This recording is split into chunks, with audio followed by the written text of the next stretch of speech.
40வது நாள். முதல் 16 நாள் அவதூறுகள், பொய் பிரச்சாரங்கள்,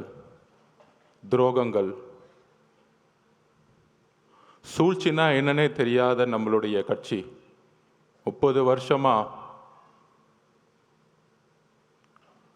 இயக்கங்களா, மக்கள் இயக்கங்களா உருவாகி நலத்தட்ட இயக்கங்களாகவே மக்களோட இருந்து இதை வழிநடத்தி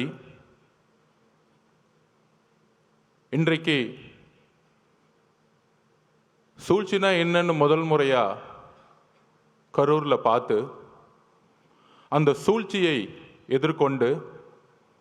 இன்றைக்கு எந்த சூழ்ச்சி செய்தார்களோ அந்த திமுக இன்றைக்கு மக்கள் முன்பு ஒரு குற்றவாளியாக ஆக்கப்பட்டு தமிழகத்தில் பேசி வளர்ந்த கட்சி திமுக இன்றைக்கு பொய்யை மட்டும், குற்றச்சாட்டுகளை மட்டும் நம்ம மேல செலுத்தி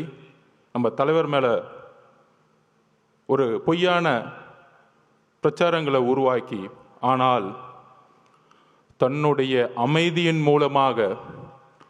தமிழகத்தில் முதல் முறையாக ஒரு மௌன புரட்சியை உருவாக்கி மக்கள் விரும்பும் முதல்வர் வேட்பாளராக